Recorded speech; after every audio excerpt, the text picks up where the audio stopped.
Tonight, on a Nation Sports Show, we start our coverage of this year's NBA playoffs. The road to the NBA Finals began this weekend. Also, in the National Football League, one of the top young rising stars playing the quarterback position just got paid today. Got a pocket full of change. And to change things up tonight on the sports show, all of us here give our thoughts on Metallica's 11th studio album, 72 Seasons. It's showtime.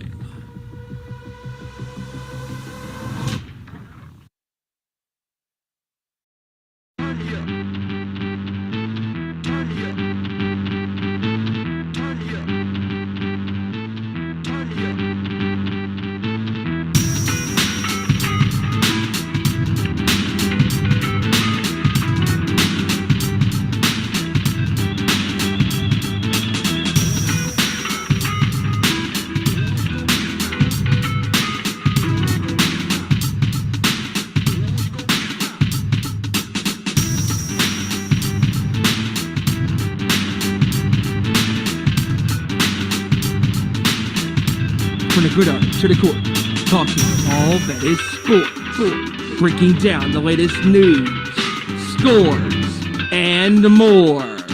Welcome to our Nation Sports Show.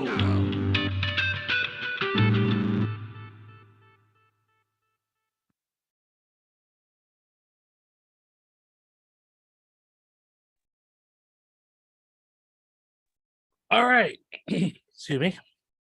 Sorry. Buffalo Wild Wings Parmesan garlic sauce acts as a natural decongestant, so excuse me. All right, here we go. All right, everybody. It is a Tuesday, and you know what that means. No, AEW Dynamite is not on tonight, but you have the next best thing, our Nation Sports Show. You wanted the best, they weren't available, so you get us instead as usual. But we are here, we are live, we are ready to go. We got a lot to talk about. The NBA playoffs have officially begun. We're going to get into that. We're going to get into a little bit of Major League Baseball talk. We're going to get into some NFL news. And also, the NHL playoffs have also begun. And we'll talk definitely about one particular team looking to make more history as they already have this offseason. Already off this previous season. So, let's get to it here in a second. But first, the ways you can follow us. On Twitter at Owen_Sports Show, Facebook.com/Our Nation Sports Show, and Instagram.com/Our Nation Sports Show. Don't forget to like, subscribe, and share this YouTube video. Make sure your friends follow. Make sure your family follows. Make sure people you like, people you don't like, people you are mildly interested in. It don't matter. Get them to follow us. We need more subscribers for sure. Don't forget to follow my crew at Too Sweet Cosplay across all of our socials. Next appearance will be Anime Central. We will be there May 21st at the Hyatt Regency in Rosemont, Illinois for our annual WWE Cosplay Day /TSC photo shoot. So check us out there. May 21st. Time will be announced once we get it finalized. Also, don't forget to follow the Nation's Corner at Nation's Corner across their socials. Look them up. 7 p.m. Eastern, 4 p.m. Pacific time. Our crew usually consists, of course, Debhausen, Mongrovian Mike, Front Row, and Tony Justice. And those guys will come in and talk about everything in the wonderful world of professional wrestling. And it's already been an interesting week in the world of wrestling, and they're going to get to it when it's all said and done this Saturday on youtube.com/The Nation's Corner. Now enough plugging shit and being a heartless shill. Let's go ahead and move on forward. We got a lot to talk about. And we start off in the crew, introducing, of course, our guest for this evening. Unfortunately, Kevin Rory had to bow out due to illness in the family. So we will see him hopefully next week, as long as everything goes well. But tonight we got with us, once again, has a free night off, joining us for the sports show, Big JT, Joey Thornton. What's up, brother? What's up, everybody? Hope everybody's having an amazing Tuesday. And yes, you might hear me coughing during the show, but that's because I'm feeling a little bit under the weather. Woke up with a sore throat Saturday morning. Well, I guess you could say Saturday night, actually, as I got home from hanging out with my boy Steven. But yeah, sore throat's been a little bit of a problem. Cough's been a little bit of a problem, but I ain't on my deathbed. I'm up, alive, and kicking. So that means I can be here tonight. So let's roll.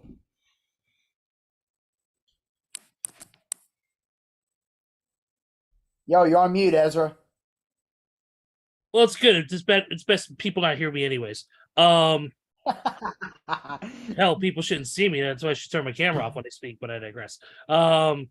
Anyways, can't do the show without this guy. He's my heavy metal brother from North Carolina. And let me tell you guys, this man, he's got more speed than Overkill's record Scorch, and he's got more technicality and more cunningness than Metallica's latest record. And we'll get into that as well. At the end of the show, we're going to talk a little 72 seasons and give our honest opinions on the record. But with all that said, please help me welcome my brother wearing the Megadeth t-shirt, the one and the only big Stevie Wyand. Stevie, what's up, brother? What do you mean I'm wearing a Megadeth shirt, huh? Anyways, great to be here with you guys, talking about the world of sports and also a little bit of music later on today, as you just said, talking about the brand new Metallica album, 72 Seasons, that just dropped this past Friday, along with Overkill's new album as well, Scorched. And it was a great day in metal. And it's a great day here today because we are here today live on YouTube talking about the world of sports. And with that being said, let's go. All right, let's get started, guys. And, usually let's go ahead and head right into the world of the NFL. And that is, of course, you talked about a man getting a big payday. And that man is none other than the quarterback of the Philadelphia Eagles, Jalen Hurts. Jalen Hurts got himself I believe it is a 5-year, $255 million contract with, I believe, if I am remembering the numbers correctly, yeah, here it is, $179 million guaranteed.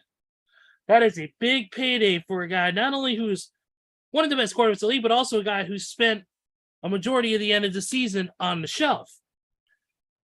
And I know there's been, of course, debate about Lamar Jackson and does he deserve this kind of money. But with that being said, I think Jalen Hurts deserves this kind of money because he's proven time and time again he's a reliable quarterback. He's a dual threat, a guy who can run, a guy who can pass. And, he's proven his worth to get this type of extension. Yes, he did get injured that season, but, injuries happen at any given time, and it's part of the game, unfortunately. But I don't think that really affects this whole deal because he's, like I said, he's proven his worth. I want to get you guys' opinions on the Eagles paying that big of an amount for Jalen Hurts, and was it a good deal? Was it a bad deal? Joey, go ahead and start off with us. So everybody knew that going into the offseason that one of the Eagles' priorities was to lock up Jalen Hurts for several years because, for one thing, Jalen Hurts, he is one of the best dual-threat quarterbacks, if not the best dual-threat quarterback right now in the NFL. So Jalen Hurts, he has deserved this contract. 5 years, $255 million. You might as well go ahead and mark a big fat check beside this Philadelphia Eagles offseason for the organization. Because this was a huge ad. Huge ad. But now comes the more interesting part. Yeah. Last season, Deshaun Watson signed a $245 million deal. Then Lamar Jackson is like, you know what? I'm better than Deshaun Watson, so I'm going to ask for $250. Now Jalen Hurts has signed a deal for $255 million. So the question is, now that Lamar Jackson has seen that big fat contract that Jalen Hurts got signed to, is Lamar Jackson's stingy butt going to be even more stingy and say, you know what? If Jalen Hurts can sign a deal for $255, shit, I'll ask for $160 million. That's Just actually that's actually a good question, but I don't know because of how I know that the Baltimore Ravens want to lock up. We know this from last week. They want to lock up Lamar Jackson, but I just don't know if they're willing to give up $260 million to a guy like him. I just don't know. I don't, like I said, I don't think he's worth that high amount of money. He's gonna have to learn to step. exactly. He's gonna have to learn to step He down is on. not worth it. He's just gonna have to learn to step down on his price and take a little bit of a hit for the benefit of not only himself but for the organization as well, instead of being selfish and trying to get the highest paid contract. Exactly. He is not worth it because if you take the two resumes of Jalen Hurts and Lamar Jackson, you would see that Jalen Hurts has done so much more. So much more. And might I mention, so much more in such little time. Because think, Lamar Jackson's been in the NFL since 2016. Jalen Hurts didn't break into the NFL until 2019. Mhm. So Jalen Hurts has been in the league and have less time than Lamar Jackson has done, but Jalen Hurts has also done so much more than Lamar Jackson. If you compare the two resumes, so Jalen Hurts has definitely deserved that $255 million contract, whereas Lamar Jackson, I mean, yeah, Baltimore hasn't had good teams as of late. I mean, this Baltimore Ravens team now is nowhere near the Baltimore Ravens teams of the early 2000s when they had the most dominating defense in the entire history of the NFL. But Lamar Jackson, I mean, I know he tries to do whatever he can to put Baltimore on the map. He does what he tries, or he does whatever he can to guide Baltimore to successful seasons year in and year out. But it's just the fact that Lamar Jackson is getting too stingy, but in his defense, Lamar can't do it by himself. He's got to No. have a supporting cast around him. He's got to have reliable, trustworthy players around him that can build on his success. And that, like Kevin mentioned last week, is the fault of the Baltimore Ravens front office and the coaches in the organization. I mean, yeah, they all say that Lamar Jackson is their man, which Kevin also mentioned last week that if Lamar Jackson is their man, they should pay him, but they're also setting him up for failure because he doesn't have anybody around him other than Mark Andrews. But of course, even Mark Andrews can't do it by himself, which is why they went out and signed Odell and Nelson Aguilar. But those two clowns ain't worth 2 freaking cents in a wet paper sack. Seeing as how they haven't amounted to much of anything, especially since Odell's been out for the better part of almost 2 years. But still, I mean, yeah, I understand Lamar Jackson wants to sign a contract, and I understand that he wants to be the front runner of an organization, which he has been the past several years in Baltimore. But it's just, he can't do it by himself. You got to build his team.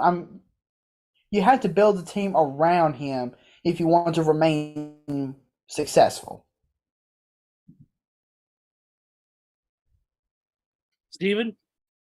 I absolutely 110% for the most part agree with this. Now, I agree with the Lamar Jackson assessment.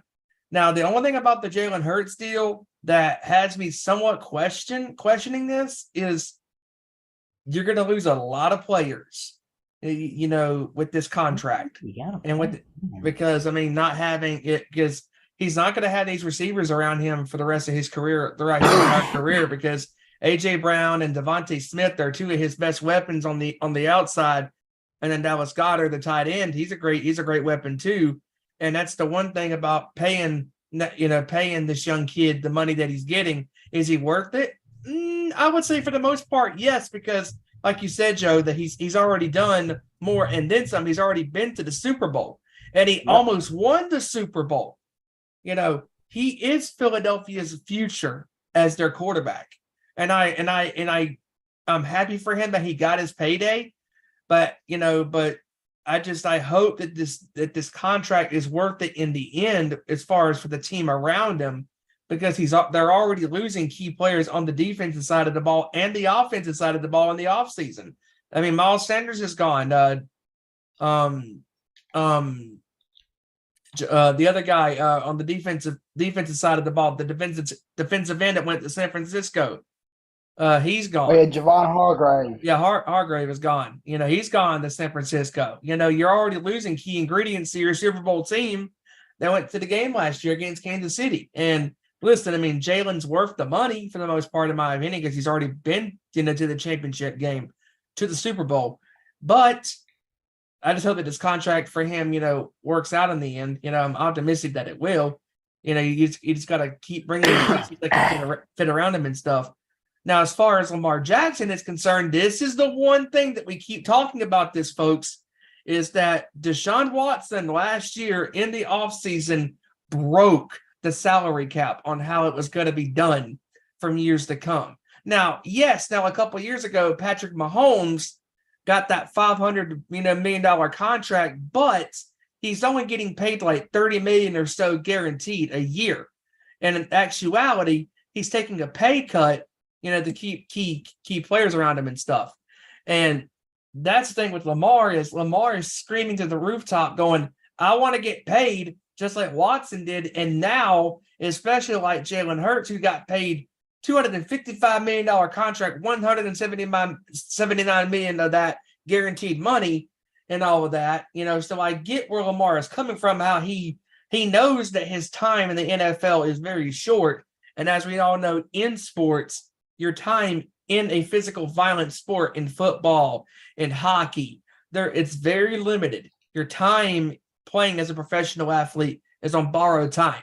And I get that Jackson wants his money, but at the end of the day, us on this show and fans and analysts around the world are going to analyze how, what have you done for us? What have you done in the playoffs?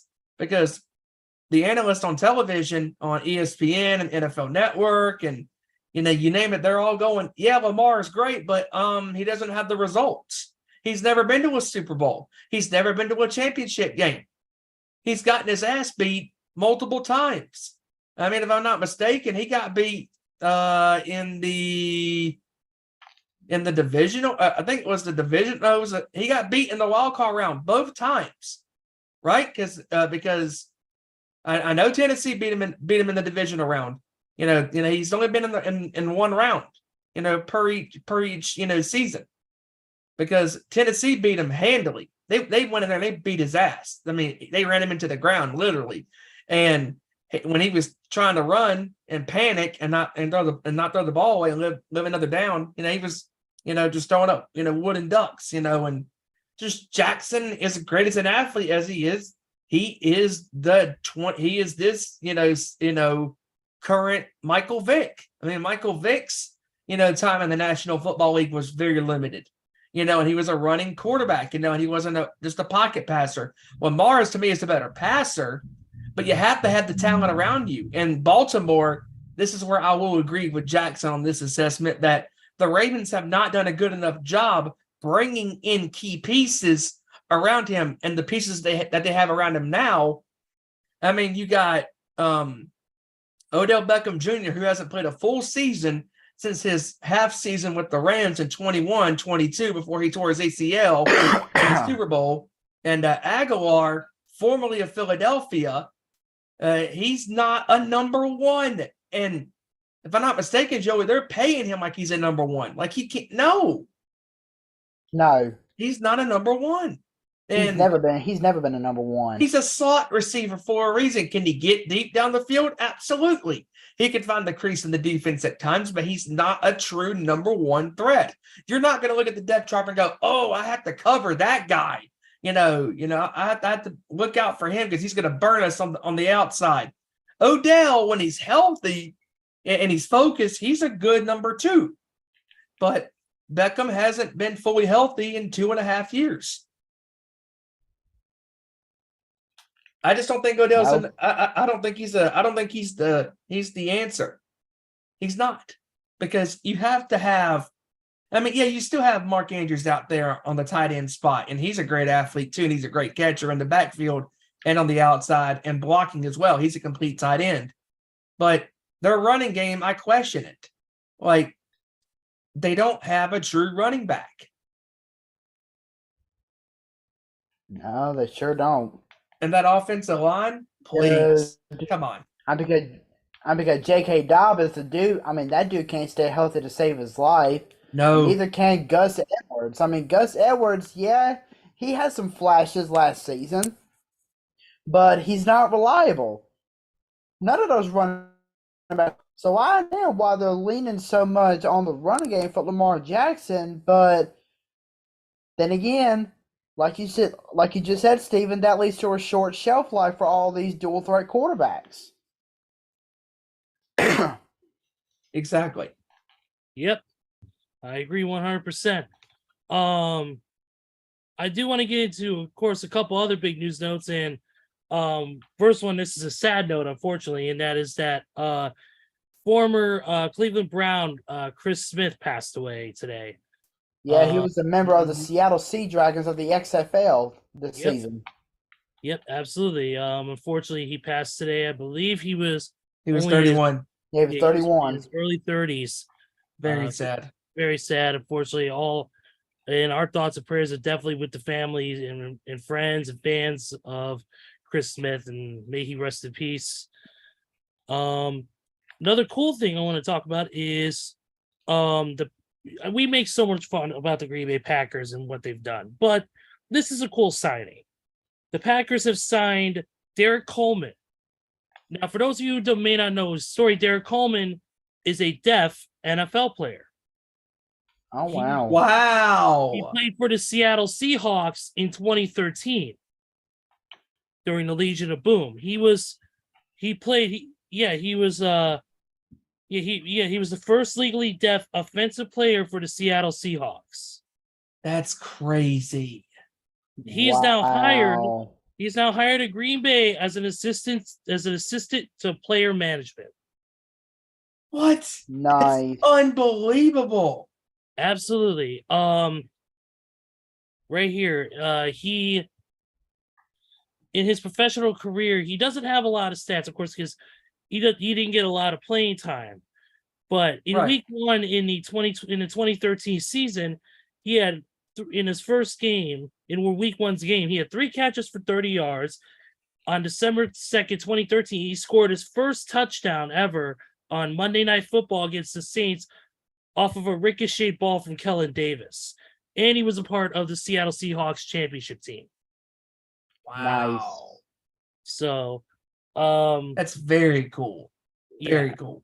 Yeah, absolutely. But now he's signed to the Green Bay Packers as a he's now signed to Green Bay Packers as assistant to player management, and that's cool. Longtime Minnesota Vikings equipment manager Dennis Ryan has retired after 47 years with the organization. Definitely wanted to spotlight that because that's, you hear about players having long careers and stuff. And, we definitely want to, give spotlight to those who have those long longevities. And it doesn't have to be a player. It could be an equipment manager. It could be an offensive coordinator. It could be somebody like that. And, it's awesome to hear that this man, after 47 years of the organization, is finally calling it a career. Real quick, sorry, this just popped me. Tony says in the chat, he thinks that Lamar Jackson is too far gone.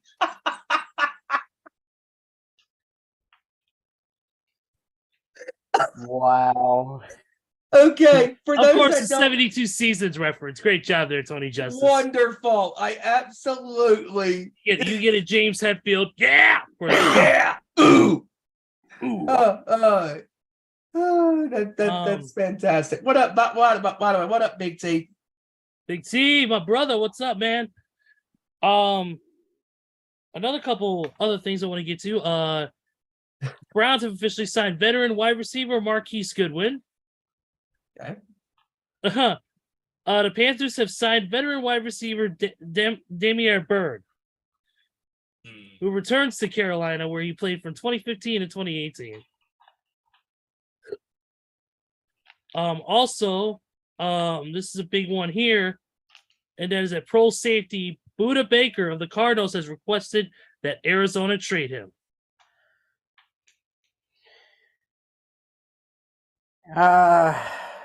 Arizona, they are just digging themselves a hole that they eventually are not going to be able to get out of. Because several weeks ago, DeAndre Hopkins requested a trade. Yep. Now Buda Baker's requesting a trade. Kyler Murray can't stop playing Call of Duty War game to save his freaking life. No, he requested. And not to mention, he requested a trade too, but it was a trade in for the newest Call of Duty game. Dang. But yeah, I mean, Kyler Murray. The Cardinals are just digging themselves into a hole that they eventually will not be able to get out of. No, absolutely. I agree 100%. They're gonna find it's pretty hard to come back from this. So, and this, of course, I wanted to say. Actually, hold on real quick before we get to that news. Also, we want to send our condolences to the New York Jets, who lost their director of football systems, Matthew Capogrosso. Unfortunately, he passed away earlier this week as well. So we send our condolences to the New York Jets. Yes. But the biggest and the most amazing news of the day is without a doubt the unbelievable news, and that is that after nearly losing his life, after months of rehab, getting back to what he could do, it was announced today that Damar Hamlin is officially cleared for all football activity starting now. He actually participated in practice today for the first time since that incident that happened. And so now, according to all of his, and he's had multiple looks at from multiple physicians, multiple doctors, and he said that he is good to go. So it looks like that Damar Hamlin will play this coming year. That is awesome. That's incredible. It is absolutely awesome. And that dude has had a long road to recovery. He has, but it seems like he's done very well.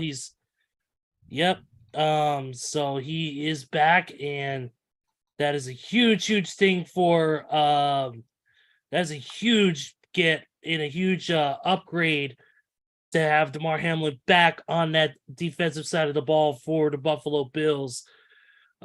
Just an amazing story. Glad he's back. And now it's time, and I believe this will be the year where the Bills will take that momentum right to it and maybe finally get that elusive championship. We'll see. Oh, another thing, I forgot. This happened about 6 hours ago, and that is that the Steelers are bringing Allen Robinson in for a physical.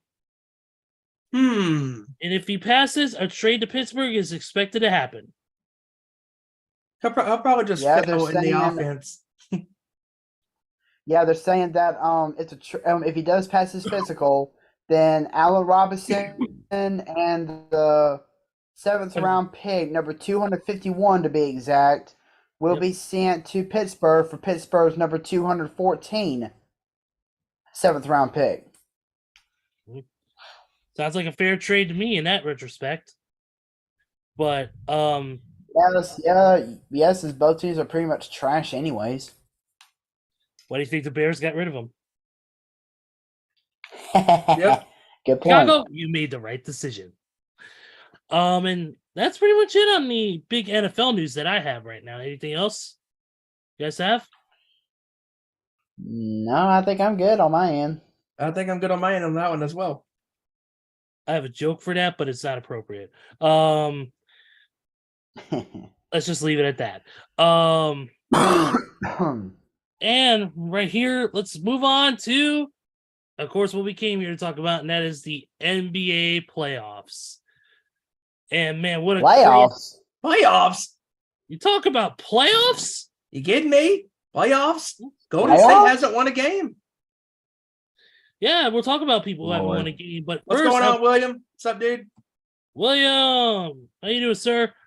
Right right now we got to talk about some injuries, and let's get right There's a into it. lot. There is a lot.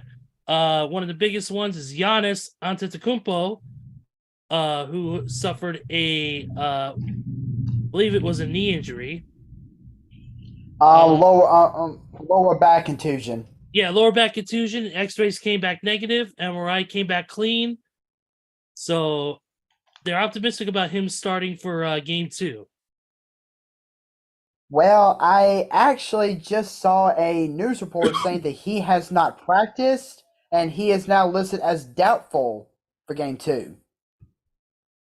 Yeah, but you know that all could change. You know that. We'll see how he feels. Yeah, I mean, think LeBron was listed as doubtful, but he came back and played off the bench.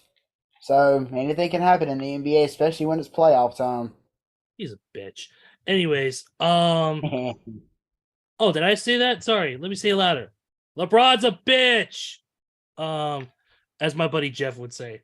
The other big injury, one of the other big injuries is Tyler Hero.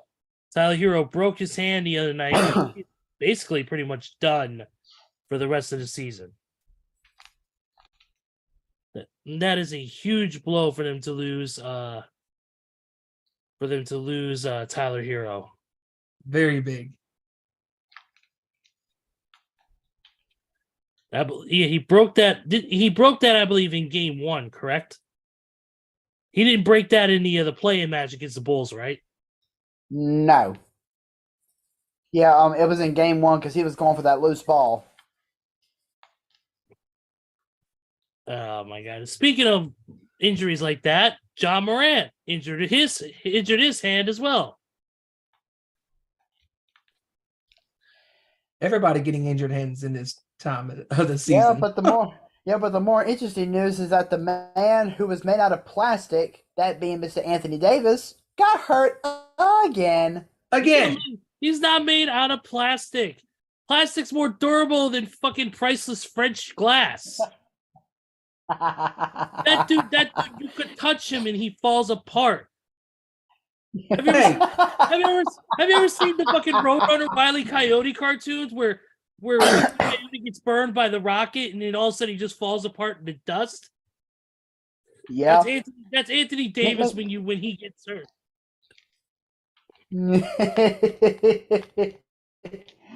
He's like Wile E. Coyote chasing Roadrunner and he falls and he turns into glass. Oh my God! Don't even get me started. And then we had some other injuries. I'm trying to think of all the other ones. Oh, right here. The Knicks.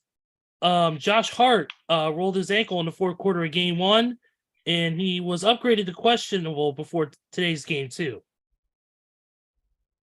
So interesting. John Morant will be a game time decision for game 2 as well, just as a quick note. Let's get into some of the games that happened already. I know looking at the series here, it's incredible, man. It's incredible. The Lakers somehow were able to pull one out against Memphis, which I'm still scratching my head on how that was possible. The Miami Heat beat the Milwaukee Bucks 130 to 117. That was pretty dominant. And then the one you were shocked about, Joey, and that is the Clippers taking game 1 from the Phoenix Suns. Very competitive game. But one of the 38 in that game, he was dominant in that game. Yep. But one of the biggest ones, though, is the shock right now is the Sacramento Kings up 2-0 against the Golden State Warriors. This is the first time that the Warriors have been down 2-0 in the playoffs since the 2019 NBA Finals.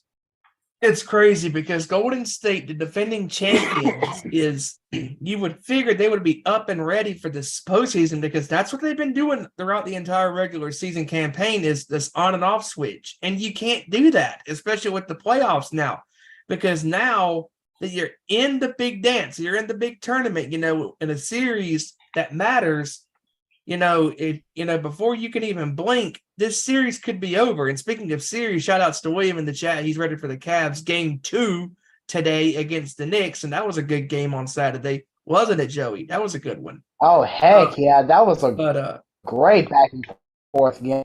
But as far as back to Golden State here, I mean, in game 1 and game 2, Fox and Sabonis struggled in game 1, but in game 2, Sabonis and Fox, the two leaders of this team, two of the biggest leaders on this team, led the charge and did not let up. You know, and the Kings fan base has not been this excited in 17 years. I mean, this is their first time hosting a playoff game since 2006. And kudos to this team. Kudos to the fan base for sticking with the good, the bad, and the ugly of this organization. I mean, just Sacramento has been through it all. I mean, they were once the laughing stock in the NBA, and now they are not the laughing stock. And they could be the team that takes out the defending champions. They have 2 more games to win. And I said this during the pre-show, and I'll say it right here live on the show.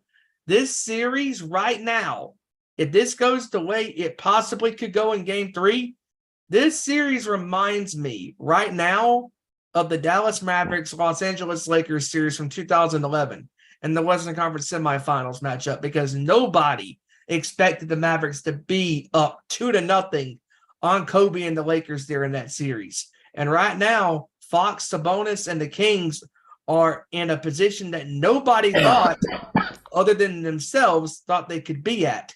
And that is on top of the world champion Golden State Warriors.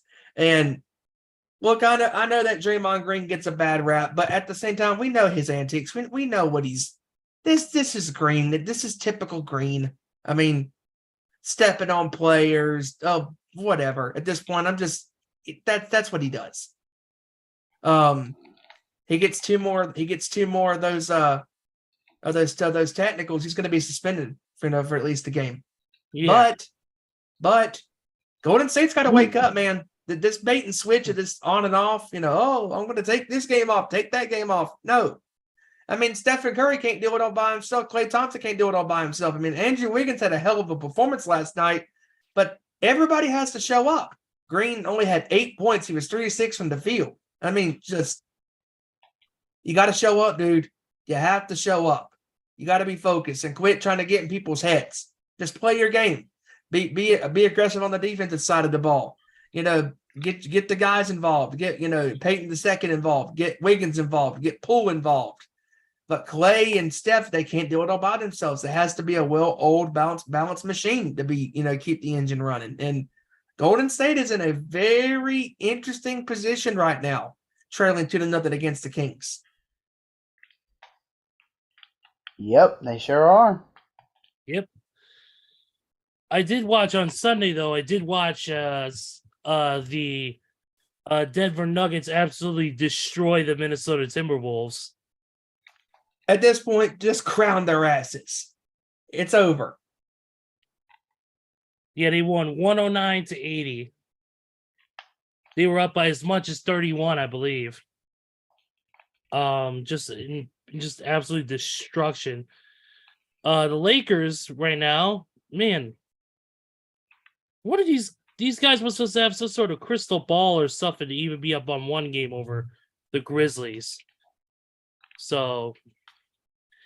And Jackson Jr. in game 1 for the Grizzlies, despite Morant going down with the injury, he had 31 points in that game, and he had a hell of a game. Memphis has the tools to do some damage, but they gotta show up. Dylan Brooks has to show up and quit being a jerk, and Joey and Kevin know all about that. Speaking of Jackson Jr., congratulations to Jackson Jr. on becoming the Kia Defensive Player of the Year. Awesome. Yeah, absolutely. Congratulations. But yeah, that was those guys all need to show up and play their roles. Dylan Brooks needs to stop being a little asshole. That's putting it lightly. Very lightly. Yeah. Hopefully John Morant can come back healthy and quickly. That way they could have some more balance on the front court. Because we definitely need his shooting and his ability to open up some lanes for these guys to be able to get shots off. get inside the paint, definitely. But the Lakers have come in there and they took the first game. They play tomorrow, 6:30 Central, 7:30 Eastern on TNT. So that'd be a good game. Speaking of games right now, let's talk about games right now. And that is that the Celtics are leading the Hawks right now, 40-32. Boston has a 1-0 lead. The Cleveland Cavaliers are up 4-2 over the Knicks. That game just started. Yep, that game just started, and then tonight at 10 p.m. Eastern, it'll be the Clippers and the Phoenix Suns, with the Clippers up 1-0 over Phoenix.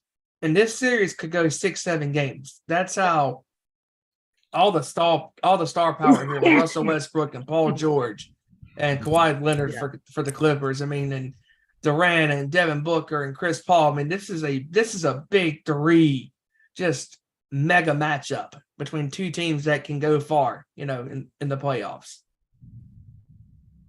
Exactly. And especially with how Russell Westbrook performed on defense in game one. I mean, yeah, he may have sucked from shooting range, going 3 of 19 from the field, but the rest of the team was still able to keep the Suns in check. Give Kevin Durant his first loss as a Phoenix Sun.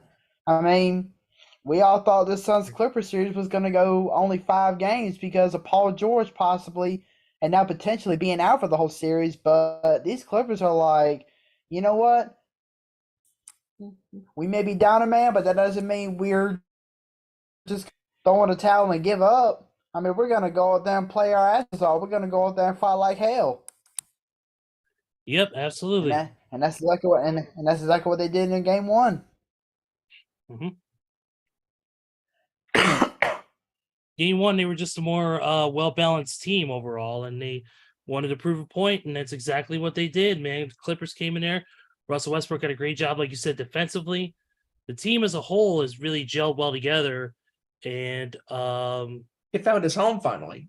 Did Westbrook. I mean, going from the shit show that the Lakers was to this is a huge upgrade.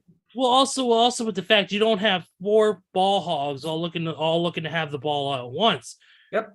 Really, you have Westbrook who can control where the ball goes, and you can either take it in or shoot from a distance or whatever, or he can open up, go through, drive in, and pass the ball out to a guy on the perimeter, or a guy near the 3-point line. And also as well, but what also he did very well in game one was crashing the offensive glass when shots weren't going in. He was very aggressive getting to the boards. Yeah, Westbrook is a jack of all trades, man, and he's proven it, and we'll see how this plays out tonight. Hopefully they can keep up the same momentum.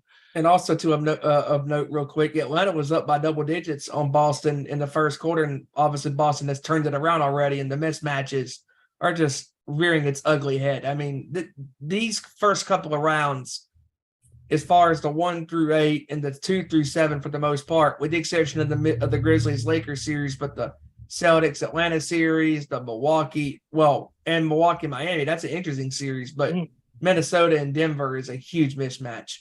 Yeah, but here's also the thing, Steven, though. Here's also the thing, though, too, is you see these teams like Boston and Milwaukee who are supposed to be dominant. They're supposed to be coming in there and just kicking everybody else's ass, and they're winning close games or losing close games. I mean, yes, this is the playoffs. It's supposed to be that competitive, but if you have that high of a standard already put on you because of the way you played during the regular season and you're underperforming, because if you remember, I believe it was either Boston or Milwaukee started to falter towards the end of the season. It was the Celtics. Yeah, it was the Celtics. They started to falter. They started to falter, and they started to lose games that they shouldn't have lost. You lost to the Wizards. Yeah. A lottery bound Wizards. And then on Thursday night, 2 days later, you beat the hell out of Milwaukee. I mean, yes, there might have been injuries. Yes, there might have been this and that. But that's where your other players come in and they step up. That's where your bench takes over. But you can't be losing, especially at the end of the season, critical games that could possibly affect your placement. Yes, you've already clinched a playoff spot, or home field advantage, whatever it is. But in the end, you got to win every game. It doesn't matter if you're 25 games ahead of everybody else and you've already clinched a playoff spot. You're only 55 games in. It doesn't matter. You still have to set a precedent. You still have to keep the momentum going. You cannot take the foot off the gas. If you do, it's gonna bite you in the ass, and you're gonna end up getting torched. And that's the last thing you need to do. Yep. And I think that's the problem with Boston, was that they did that at the end of the season, and it kind of bit them in the ass a little bit. Let's just hope they're able to put that throttle back on and able to roll through these guys with relative ease. Because if they don't, and they make themselves look that suspect, whoever faces them in the next round is going to have a field day. So they need to tighten the screws while they can. Especially if it's Philly. If they get past Berkeley, which I'm pretty sure they will, the Philly will definitely take Boston to the limit and possibly beat them. Yeah, I mean, Joel Embiid is playing at a MVP caliber level, and James Harden has finally woken up and is playing some good basketball. And and Tyrese Maxey, he's really stepping up his game right now. Yep. One of the things I wanted to talk about, you mentioned MVP level. The finalists for the NBA awards came out. Of course, we already know who the defensive player of the year is, Jackson Jr. The clutch player of the year was announced as well. Today, the clutch player was announced, and that was De'Aaron Fox, who beat out both. De'Aaron Fox. He was named as the first winner of the Jerry West Clutch Player of the Year trophy, and he actually ran away with it. Yep, he beat out DeMar DeRozan and Jimmy Butler. Yep, and then of course, announced on the 19th, which is tomorrow, will be the coach of the year, and then the sixth man of the year. Okay. The first coach of the year finalists for that are Mike Brown, Mark Daigneault, and Joe Mazzulla. I think coach of the year goes to Mike Brown for the well done job he's done in Sacramento. Yeah, I think so too. And then as far as the sixth man of the year, you got Malcolm Brogdon, Bobby Portis Jr., and Emmanuel Quickly. Could go to either one of those guys. Okay. And then rookie of the year, Paolo Banchero, Walker Kessler, and Jalen Williams. Okay. And of course, your most improved player, Jalen Brunson, Gilgeous Alexander, and Loriam from Utah Jazz. It's got to be Brunson. It has to be Brunson. Has to be Brunson. Yep. And then, of course, your MVP candidates, Giannis, Embiid, and Jokic. And it better go to Embiid. Yep, and of course the MVP will be revealed later on towards the end of the season, of course, like it always is. But all the other categories you can look up on NBA.com and find out when they will be announced. Really, also real quick, from what I can also see, Tyler Hero will have surgery on his broken hand. Oh wow! Oh man! He's done. Yep, he just announced that he will have surgery. It won't return this postseason unless his team wins the Eastern Conference title. Wow. That is a huge momentum swing. Yep. They can't do it all by themselves. No, they cannot. Giannis has to be there. Quick score update. Boston has the lead right now by 6, 48-42. with 4:51 left in the second period. So, and right now, Knicks are leading Cleveland 13-12 with 5:42 left in the first. I'm checking around, seeing if there's any more news from the world of the NBA real quick, and I'm not finding much of anything. Do you guys have anything that I may have missed? I actually happened to see something earlier today. Go for it.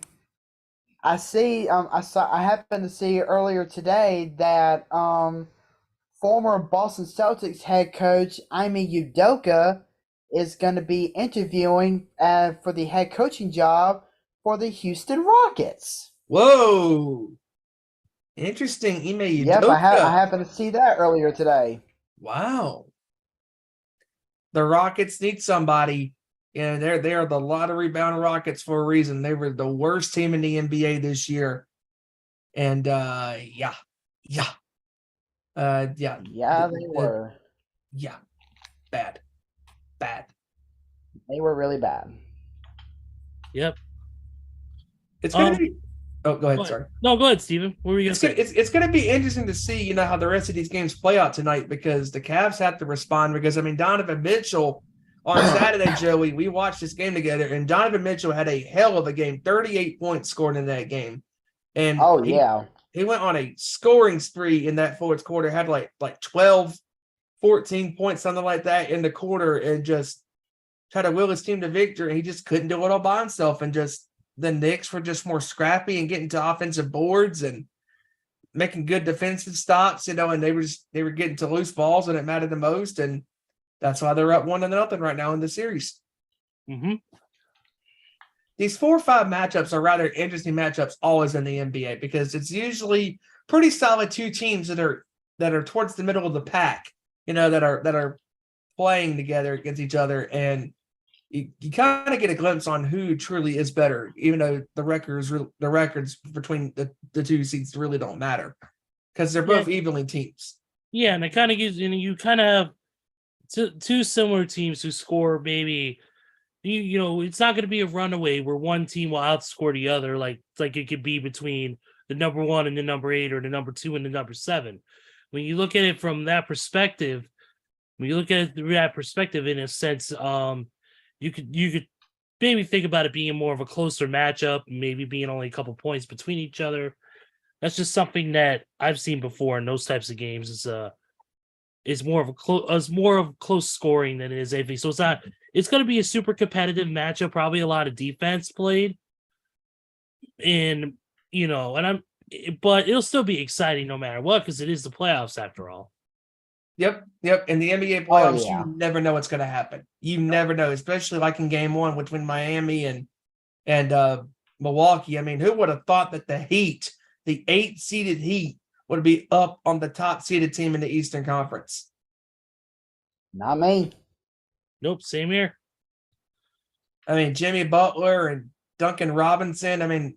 They were just raining threes on Milwaukee, despite losing Tyler Hero, and that's a huge huge loss for them. But Miami does have some scorers that can still win them these games. That's why they're the most wild card number 8 teams, because last year they were in the Eastern Conference Finals against the Celtics. That's right, they sure were. And they took were the number Celtics to 7 games. Yep. Mm-hmm. Just goes to show you that anything can happen come playoff time. Oh, it always and that also begs the question as well when it comes to Philadelphia. Like, are we going to finally get the real Philadelphia team that we thought we were going to get, in the last couple of years when they've had, over the years when they had Jimmy Butler and they had, Harris, Tobias Harris, and, and of course when they had the infamous Ben Simmons, and his shooting woes and all that stuff, and they got rid of him, and now Philadelphia has Harden with Embiid, and Philadelphia does have a squad with Maxey and still Harris down there, shooting threes and getting to the rim and stuff like that. And Philadelphia has a presence about them. They got to show up when it matters the most. Yeah. Indeed. I agree. Yep. If that's it for the world of basketball from you guys. Let's talk a little Major League Baseball because there is a big news that came out today, and that is that Cincinnati Reds right-hander Hunter Green got a 6-year, $53 million contract extension. Nice. Oh, I forgot one football-related note. Myles Garrett has announced that he has retired from the Pro Bowl after re-aggravating a toe injury during the last Pro Bowl. Oh, poor little baby. Wow. Weak. Wow. Weak. My poor little toe. My poor little itty bitty toe. Come on. Wah, wah, wah, wah, wah, wah, wah, wah, wah. Wow. Just terrible. Oh, wow. Quick score update. Boston has increased their lead to 59 to 46 with 38.2 seconds to go in the first half. All right. Atlanta is just getting eaten alive in this game. I mean, at one point they were +6 on the glass when they were 8-19 at the time from the 3-point line during this game. But the mismatch is just apparent. It's missing layups, missing threes, missing defensive assignments, turning the basketball over. I mean, this is Atlanta is where they should be, the number 7. It's over. It's over. It's over.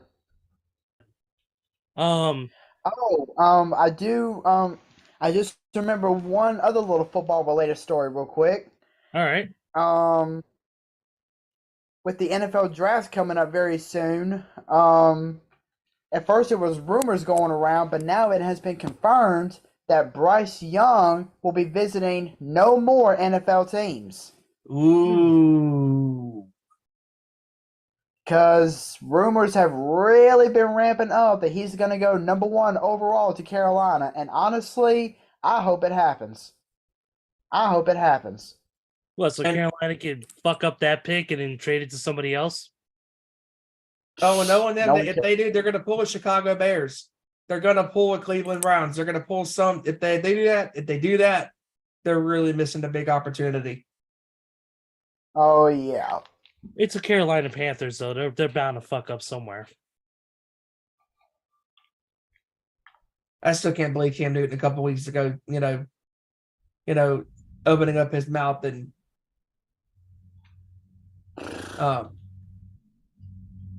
saying I'm better. There ain't no 32 NFL quarterbacks better than me. Yeah, you're right. There isn't 32 quarterbacks better than you. 4 quarterbacks better than you. What the hell?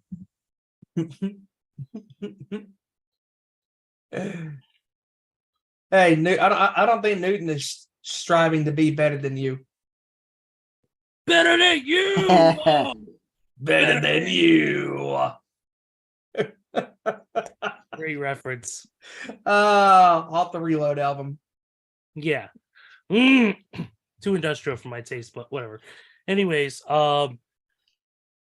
big news for the Angels. Shohei Ohtani will start Friday for their homestead against the Kansas City Royals. Interesting. Nice. Nice. Yep. The return of Shohei. We go from another return. The next star for the Rangers will be featuring Jacob deGrom. So looks like he left. Yes, he left last night's game due to some left wrist, or it was his right wrist soreness. Yeah, but he said he's feeling better and he expects to make the next start. So yeah, because I think they not only as a precaution. Yeah. Which I think it was kind of smart because they were playing the Kansas City Royals, and yeah, the Royals have 9 players on their roster right now who are hitting less than 200. So they pretty much suck. Yeah. But I'll tell you what, dude. 2 teams that are not sucking right now are the Atlanta Braves and the New York Mets. The Atlanta Braves, my Atlanta Braves have a 7-game win streak going on right now, being put to the test once again tonight with a road game against San Diego. And the Mets, they have their own little 5-game win streak. Well, the question is, will the Atlanta Braves falter towards the end, a la how your Roll Tide didn't make the college football playoffs? Steven, do you think we can remove Ezra from the show?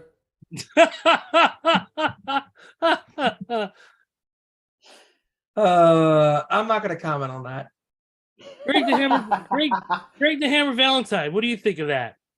I'd rather have Randy's cat Sprocket.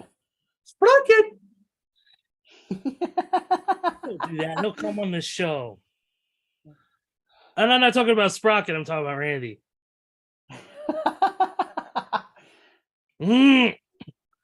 When I say never mind.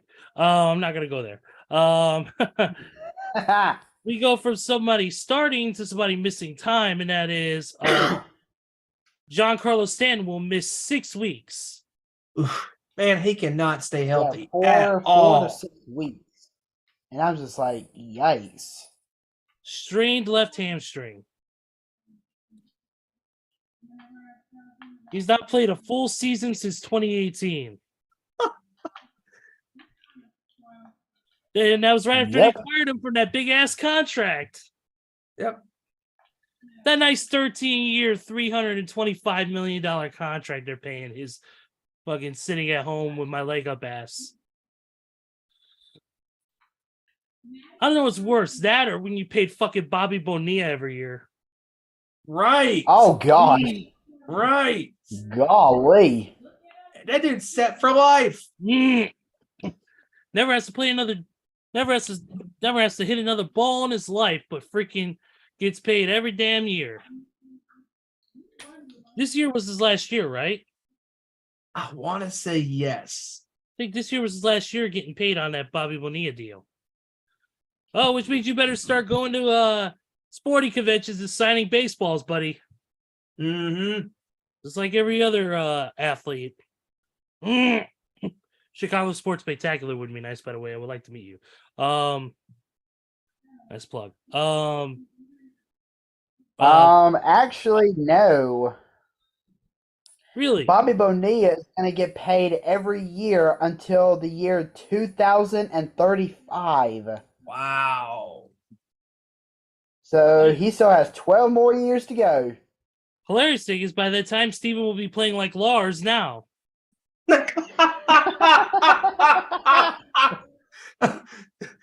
Oh, you won't be able to keep time. I can only count to 4. Never mind. For those that you don't know, that it's a Psycho Stick reference to the parody song of Bodies. Yeah, it can't be no worse than cut my life into pizzas. This is my plastic fork.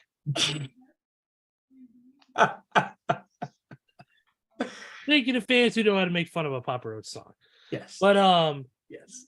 Right here, Tampa Bay Rays left-hander Jeffrey Springs is expected to go under Tommy John surgery and will be sidelined for the rest of the season.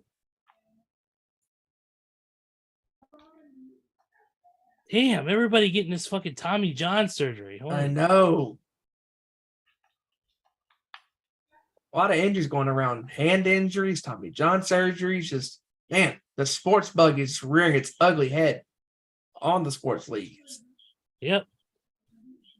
Right now in Major League Baseball, White Sox are leading the Phillies 3-0 in the top of the second. The Tampa Bay Rays are leading over Cincinnati 8-0 in the middle of the fifth. Oof. Oh. Yeah. Miami's up on San Francisco 4-2 in the bottom of the fifth. Orioles are up on the Nationals 1-0 in the top of the fourth. Angels are beating Yankees 3-0 in the top of the fourth. Sorry, Neil. Winner Coder's happy about that. Red Sox are beating Twins right now 1-0 in the top of the third. Texas are losing to the Royals, or Texas Rangers are losing to the Royals 1-0 in the middle of the second. Cards are beating the Diamondbacks 1-0, top of the second. Toronto and Houston are warming up right now. First pitch set to happen anytime now. At 8:40 Eastern, we got Pittsburgh and Colorado. And then we've got the Chicago Cubs taking on the Oakland A's. We got your Atlanta Braves taking on the Padres. Tonight at 9:40 Eastern. You got the Brewers taking on the Mariners. Then at 10:10 Eastern, you have the Mets taking on the Dodgers. Did Cleveland play back-to-back games today, right? Yeah, their game got rained out last night, so I think it was a doubleheader. Yeah, Detroit won both of them. First one 4-3, second one 1-0. And then the White Sox are playing a doubleheader today too. White Sox lost today to the Phillies 7-4.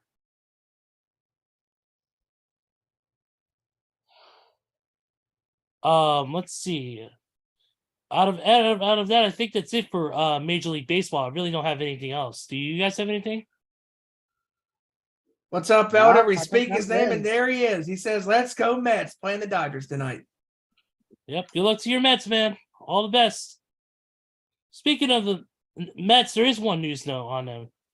Not a good news note, unfortunately. Carlos Carrasco is on a 15-day IL due to a right elbow inflammation. And according to this, they Wow. already have a very thin rotation as it is. So that's bad news for the Mets. Hopefully, we can get back soon. Outside of that, I really don't have anything else. For that, at least. Yeah, for that. I do have some NHL news, and I want to get into that because the NHL playoffs are going on right now. Yep. And the one team we got to watch out for is the history-making Boston Bruins. The Bruins this year not only broke the single season points record, but they also broke the single season wins record this year as well, making double history with that. Right now the Devils are playing the Rangers, and they're down 2-0 against the Rangers in the second period.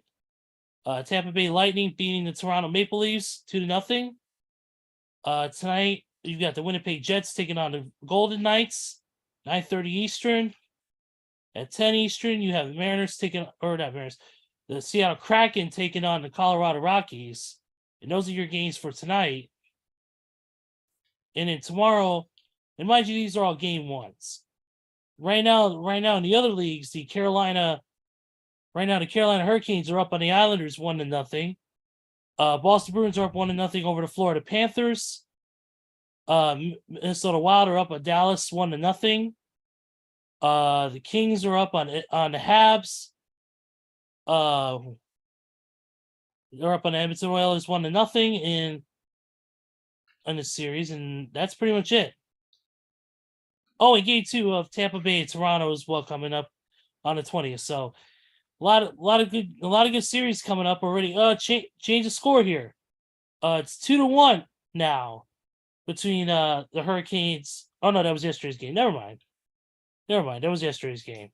But Bruins are a team that they're gonna have to watch out for because the Bruins are on another level right now.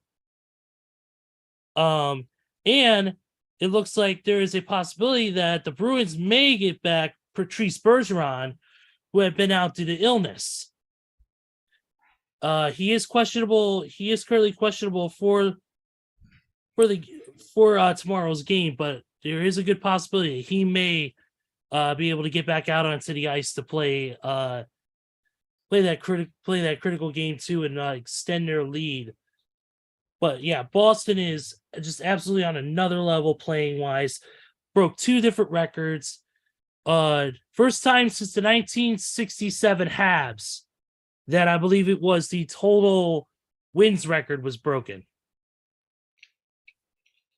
So Yeah. But then again, teams that do that did not have history go on their side because I can't remember the team who was that they beat, but whenever they set the wins record, they actually lost in the conference semifinals. Good point. Yeah. So And that's the problem with That's a- sports is like Tampa Bay a couple years ago. They had a lot of wins that season, number one seed, and they get swept, in the first round against St. Louis. that's right. Mhm. And that's the one thing you face it when you have all these records that you've broken. All of the pressure is on your back. Yep, all the pressure's on them to keep it. I mean, the regular season is one thing, but to do it in the playoffs is a whole nother story. Oh yeah. In the playoffs, when these teams try to step up, Yep. I mean, the team that Boston's playing right now, the Florida Panthers, they are actually one of a handful of teams that actually beat Boston multiple times this year. So anything can happen. Anything can happen. Yeah, absolutely. Yeah, because right behind them, the best team in the league, the top four teams in the league were the Bruins, the Hurricanes, the Jersey Devils, and the Las Vegas Golden Knights. With, of course, Toronto, Colorado, Edmonton, Dallas, Rangers, Kings, Wild, Kraken, Lightning, Jets, Islanders, and all that in that order. So, and the Calgary Flames as well. So, so it should be a pretty competitive season with the way the records ended up, and I'm excited to see, especially the Hurricanes and the Devils both ended up with a 52 and 20. Well, one ended 52-21, one ended 52-22. So we'll see where things line up, and I mean, of course, I expect the Boston Bruins to make the Stanley Cup finals. Yes, especially with how good they've been this season. Yeah. If I were to look at the Stanley Cup playoff bracket right now, which I'm pulling up right now as we speak. One tab I don't fucking have open. Here we go. If I were Ben Man, definitely I would put Boston in the finals on one side, and then I would probably hang in there, Joey. Don't croak on us. Yeah, we only got a few more minutes. None of us can give you CPR. A, we're Steven's closer to you, and B, I'm like 1,000 miles away. So, and plus, if I were to give you CPR, I'd probably call like David Hasselhoff for somebody to do it. I mean, he was a lifeguard at one point. But in all seriousness, I'd probably put if anybody, I'd probably put either the Golden Knights or I would put the Kings. I'm probably going to go with the Kings because the Kings they're playing really good hockey right now. Yeah, and they're a more seasoned team that knows how to win in the playoffs compared to the Golden Knights. So yeah, that's kind of my prediction. But I think that's pretty much it on the sports for today. So I don't have anything else. Anything else you guys want to get into before we move on to our little Metallica talk? I think I'm good. I think I'm good. It's a pretty quiet week in sports outside of the few topics that we had.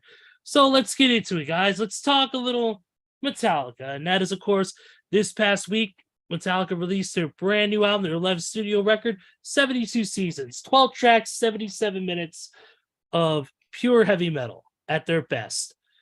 Steven, we said that we were going to give our honest opinions, and I'll go ahead and take off since I haven't had a chance to really voice it on the show yet. Overall, I thought this was a really good record. It was really good. I'm not going to say it's perfect by any means because, we're looking at a band that's at 40 years in, and for 40 years, they've done a really good job. They've done an incredible job at what they do. They got a great producer and Greg Fiddleman who's been making these records sound incredible, from Lars's drum sound to the way the guitars are and the bass is up front. a lot of those things like that are things that I've noticed as kind of a muso type guy, learning about music over these past 15, 20 years. I've really been into it. And I feel like this is probably their best record since Death Magnetic. Hardwire was great, but it had some moments that were forgetful. This record, every song has its moments and it sticks in your head, for better or for worse. And there really isn't a worse on here. Songs like Shadows Follow, which is one of my favorite tracks. Chasing Light, of course, If Darkness Had a Sun, Lux Eterna, You Must Burn, amazing tracks. The only song I have not a negative connotation, but questionability is Crown of Barbed Wire. While it is a great, slow, brooding song, James's vocals in that, mainly the chorus, are, I don't know if the rhythm, not the rhythm, but the overall like vocal pitches match what he's trying to purvey in that one. I don't like it. I really don't like the vocals in the chorus. I think they could have done something a little bit different. But that's just my opinion. I feel like otherwise all the songs are really strong, have great moments. James's vocals are better than they've ever been. Lars's drumming is a lot tighter and sounds heavier because of the production of Greg Fiddleman. The bass is up front, which I love. Rob getting a good spotlight, and a song, and of course I want to point out Shadows Follow because of the vocal harmonies that you notice in several songs, including that one in the chorus. You can hear the vocal harmonies between James and Rob, and it sounds really cool. And that's something you didn't see in previous Metallica records, was a lot of vocalization, because you got, even admittedly Newstead, who was on Eddie Trump's radio show today, he is not a singer by any stretch. He's got a vocal range, but he's more of a shouter and a growler compared to compared to Rob, who's got a pretty decent voice and can sing certain notes. And in this case, he did a really good job with James on songs like Shadows Fall. So overall, I give the album probably like a 9.5. I'm not going to give it a 10 because based on, one particular song that I'm kind of indifferent on. I listened to the album a couple times, and I'm going to give it about a score of a 9 out of 10.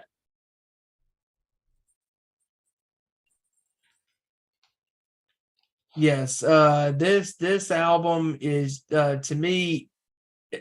See, I can separate the different eras of Metallica because the first 5 records, Kill 'Em All, Ride the Lightning, Master of Puppets, and Justice for All, and the Black Album, they're all in that one stratosphere. They're perfect records. Every chorus, every verse, everything on those songs made sense. And then you get to the Load and Reload eras. Now, even though those weren't typical metal records or thrash records or any just metal records, whatever, like they were good in their own ways, but minus a few filler tracks, here and there. So you can easily pick out a good bunch of those songs on those records.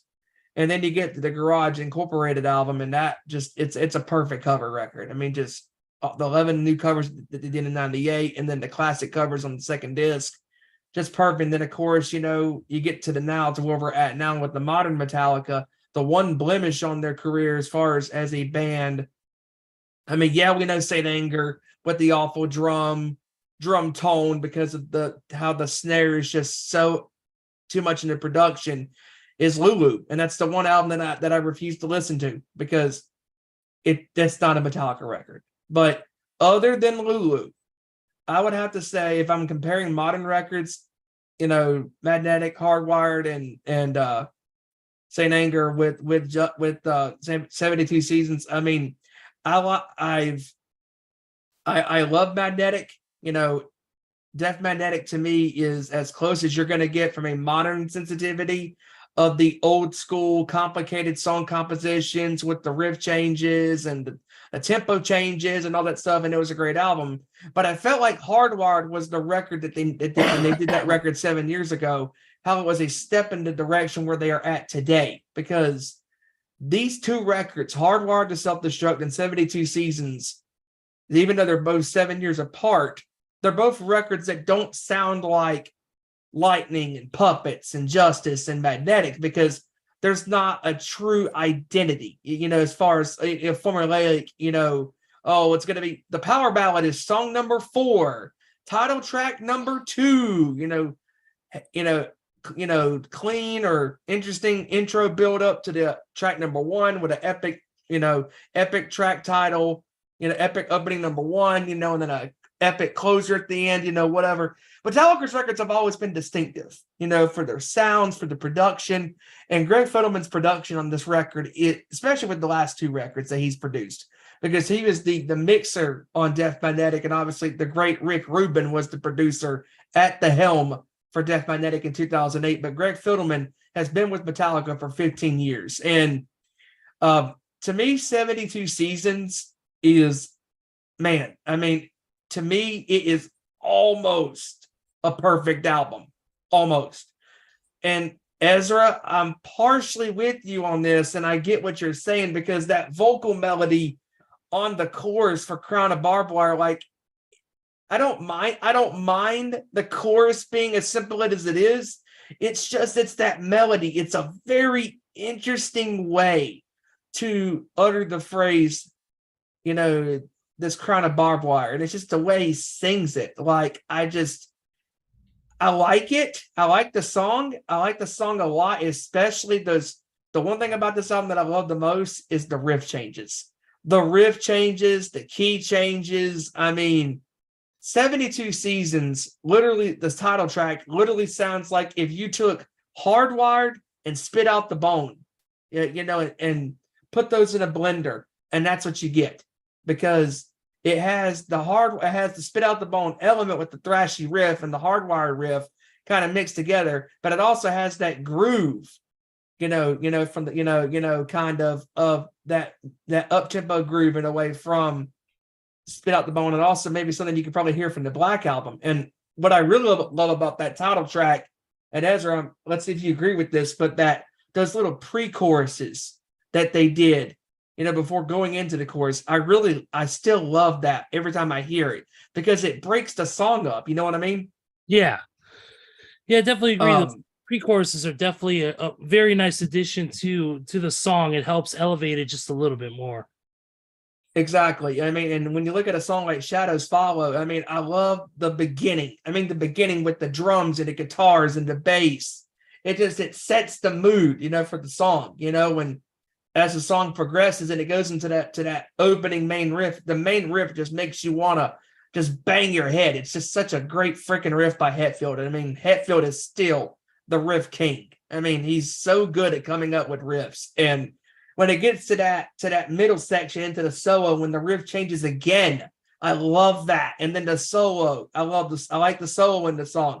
And what I really love about that song is this little those little key changes they throw, the ascending, descending, parts in that song. It's just, they're so good at that stuff. I mean, really good chorus, really good riff, really good lyrics, because no matter what you do in your life, you can have a good past, a bad past. No matter what you do, those shadows still follow you, and Screaming Suicide, the second single from the album, I love that song. I love the message in that song.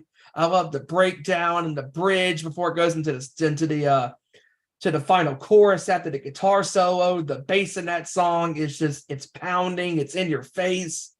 And I love the key changes in that song. And Sleepwalk My Life Away. Try saying that song title fast. I mean, you can get tongue-tied trying to say that fast, but Ezra, I want to get your opinion on this song. And what I love about this song is the chorus. I love how the lyric, "Wake me," it kind of has like that. When I heard that for the first time, it kind of has like that, "Shake me," from Cinderella. Like, I heard that, I was like, whoa. Like, I know they're not trying to deliver copy that, but I caught that, and I love that little key right there that it's in. I like that. It's really cool. I love that. The chorus in that song is really cool. The pre-chorus is cool. Overall, I thought that track was good. You Must Burn is just, with the exclamation point on that song, I mean, just the riff is cool with the Sabbath kind of in your face, heavy, and then The chorus is awesome. And then, but the best part about that song to me is the halfway mark of the song with the bridge and that riff change. And it's just chugging along. And that bass line is just right there in the mix. You can hear it clear. And then James and Rob come in on this vocal melody, and it sounds like a bunch of demons singing, and it just sets the mood of the song, and in my opinion, as far as Kirk Hammett solos on this album, to me, that is his best solo on the album, because the way it flows, the way it progresses into the climax, into the chorus again, just an overall really good song. And then of course, Lux Eterna is just, it's old school Metallica, but with a modern sensitivity. And it just keep it simple, riff fest, thrash, speed metal, all that good stuff. Really, really good song. I love that. It's the perfect song to be the first single because it sets the tempo of the album. And for those that don't know, Ezra, you know this, I know this, Tony knows this, a lot of us know this, that James Hetfield wanted the album to be called Lux Eterna, but Rob and Kirk and Lars went against him and said 72 seasons.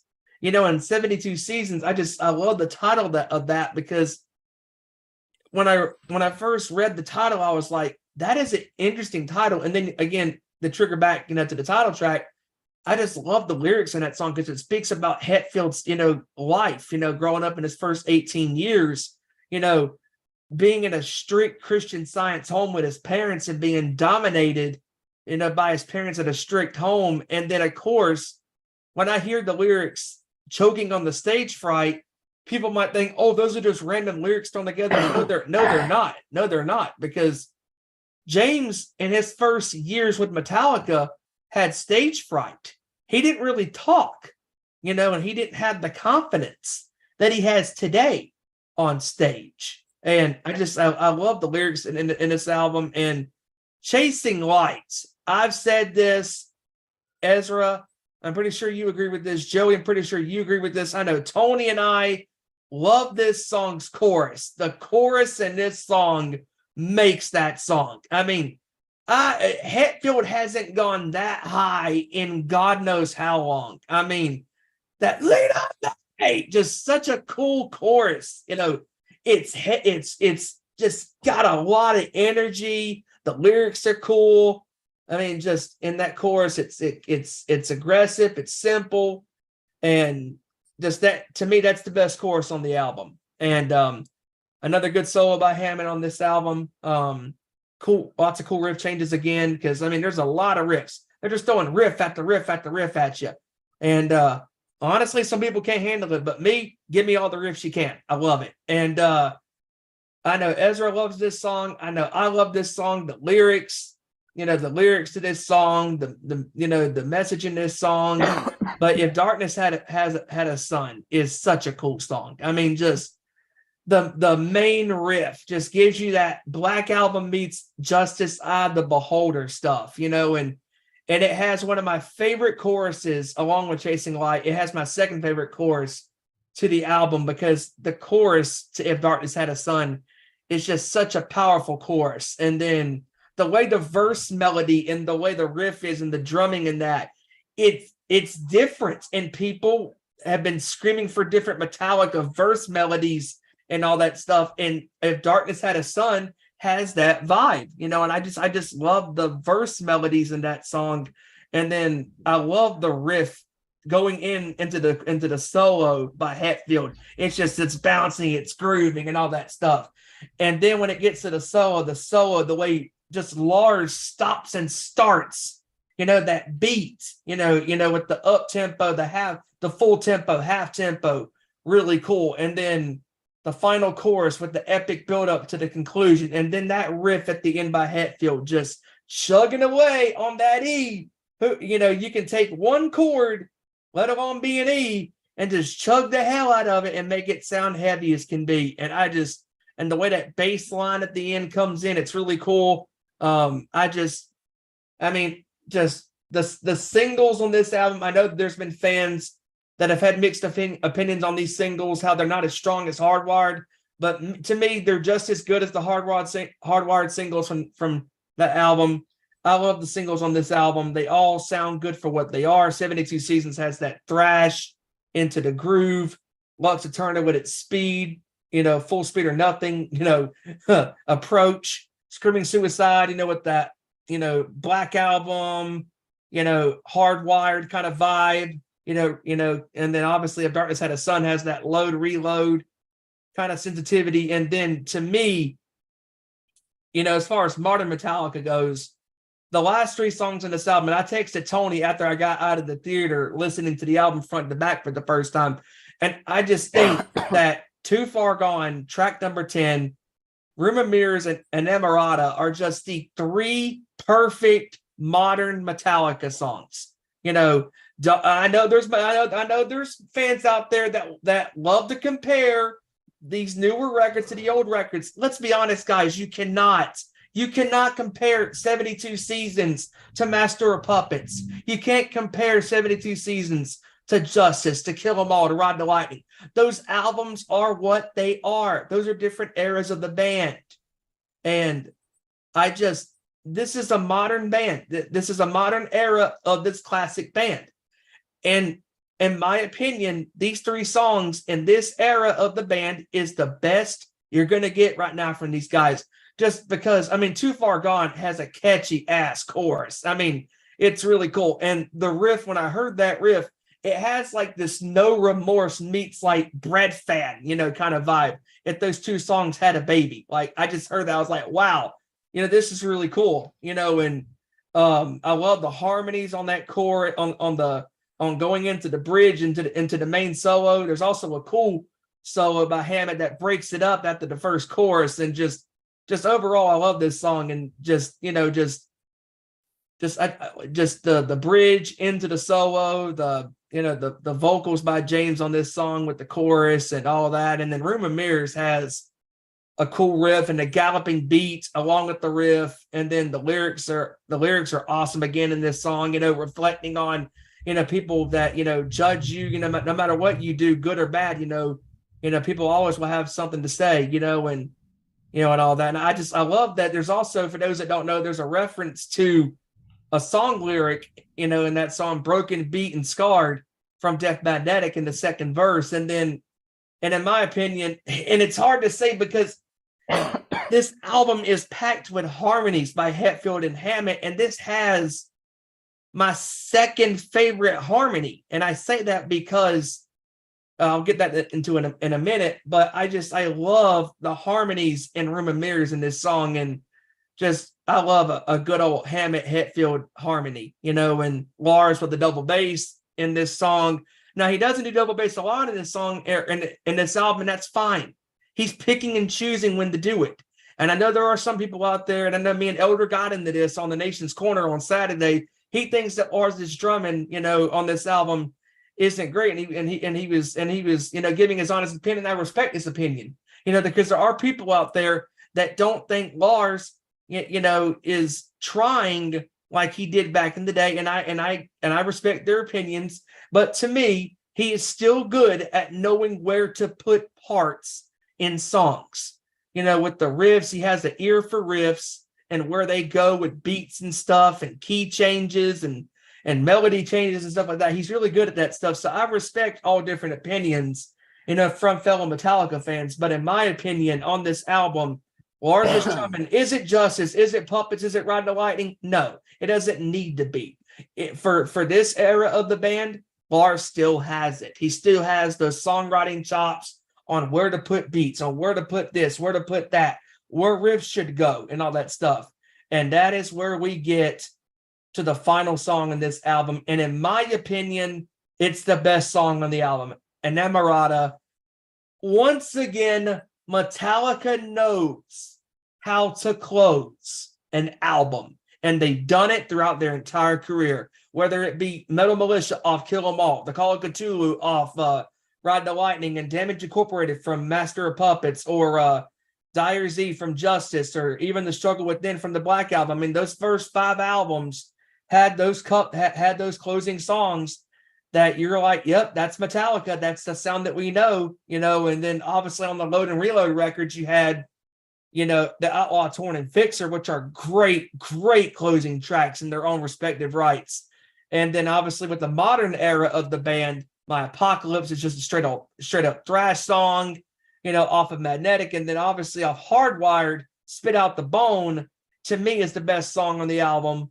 Just the epicness of epic thrash. That is about as epic thrash as you're going to get from this era of the band with the modern era of the band. But Anamorata is just an amazing, amazing song. Like, it has this Sabbathy kind of riff, and the way it goes from the slow grinding riff into the up-tempo beat. Now, again, Tony and I have talked about this, and I want to see where you guys stand on this. To me, hearing this song 4 or 5 times in a row, I honestly get, from the way the riff is and the way the song is structured, in my opinion, this kind of has a My Friend in Misery kind of vibe. What do you guys think?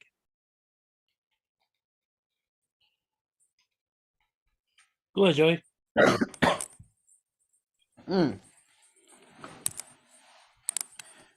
I mean, I can kind of see it. I mean, I'm going to be the first to admit, I'm not as much of a heavy metal head as you guys are.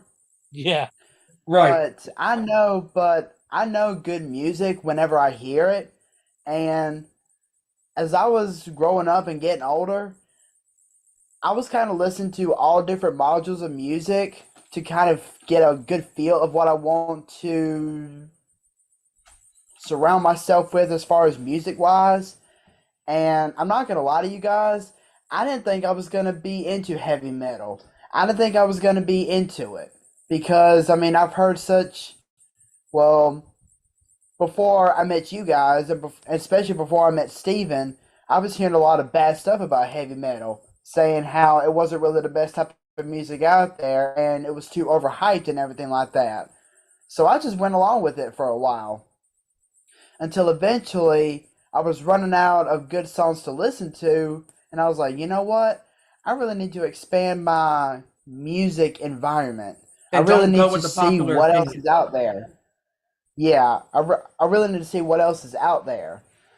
So I was like, well, yeah, I went along with what they said about heavy metal to begin with, but maybe I should give it a try.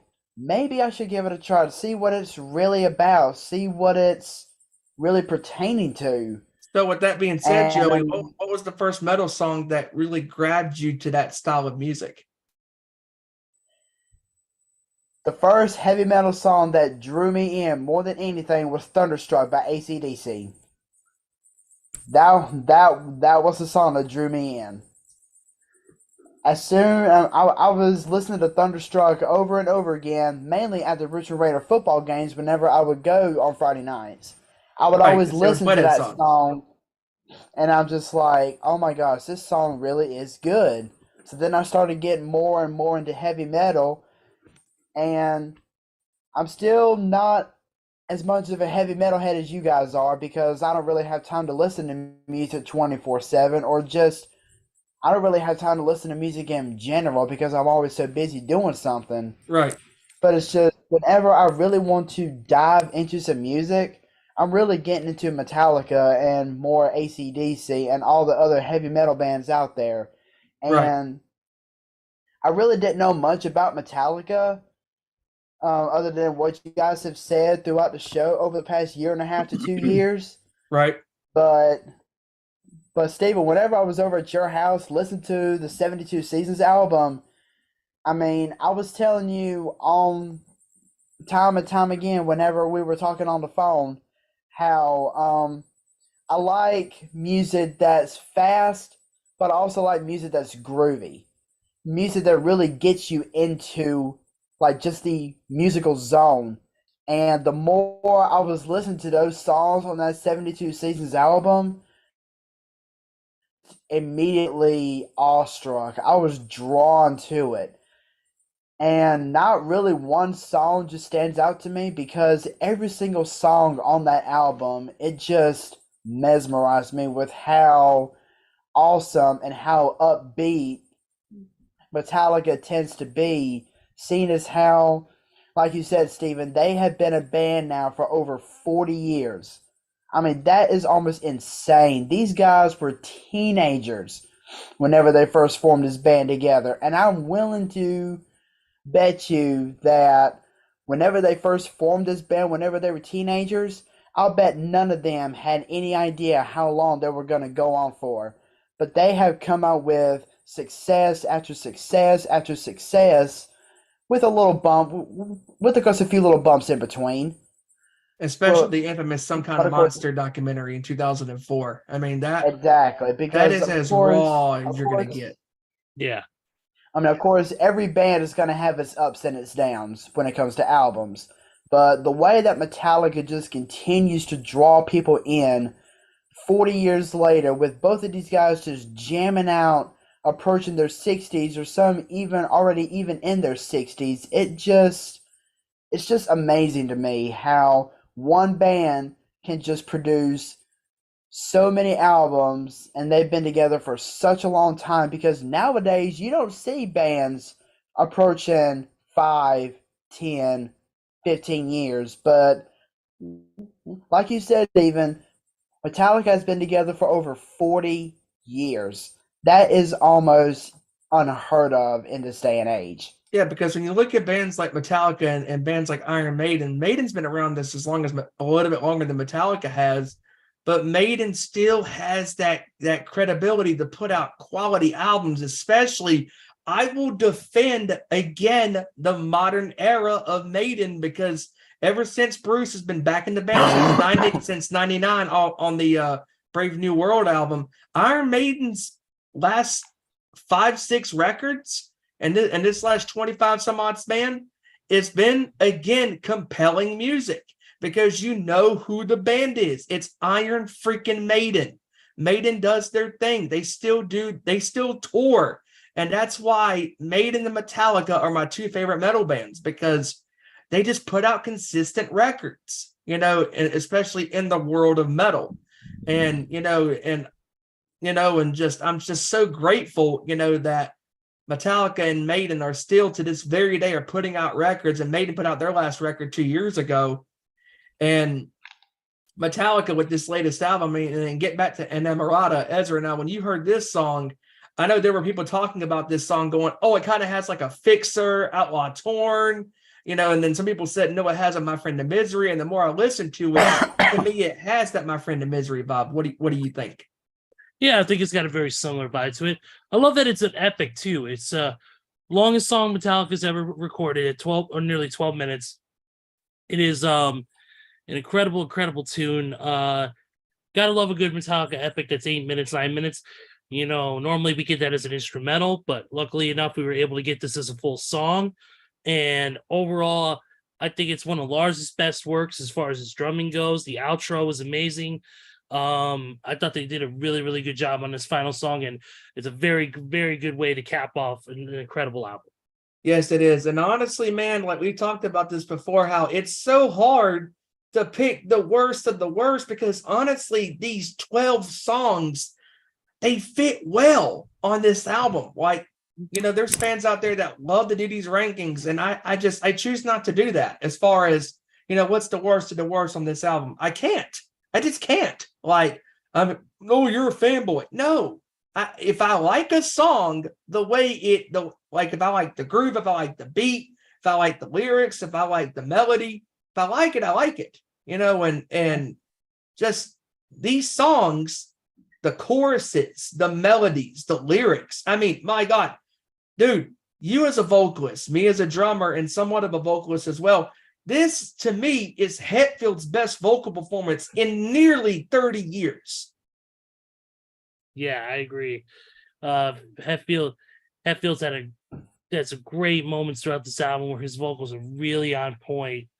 And just, yeah, to me, he's really gotten his vocals back on track, and especially with him being, 50s, late 50s, getting close to 60. He's done an incredible job retraining himself how to sing, and he's got more depth and range to his vocals than ever before. And when he wants to hit that note, he knows, okay, I can go up to this high register here and hit this note. He still has that kill 'em all, grasp at times, that gruff at times. Yeah, it's not like that's why songs like Four Horsemen though are not in the set because he can't do it all the time. Exactly. And just Hetfield is just, he's a machine, man. Like his lyrics this time are very personable. He opened himself up about his addiction issues and his struggles, with and all of that stuff, and I really honestly think that even a song like Sleepwalk My Life Away, in my opinion, when I hear that track, like I hear him talking about, from that touring cycle on Hardwired, where I felt like he was going through the motions during that tour, when it comes to the addiction, even though it's not about addiction, but like just, okay, show here, show there, and 3-5 shows in a week, take time off, whatever, and just being on the road, for nearly, 4 years touring this record, you're gonna slip back into those temptations. And I really feel like the lyrics on this album are some of James's strongest lyrics in over 30 years. I mean, it's very personable. Yeah, I definitely agree with that.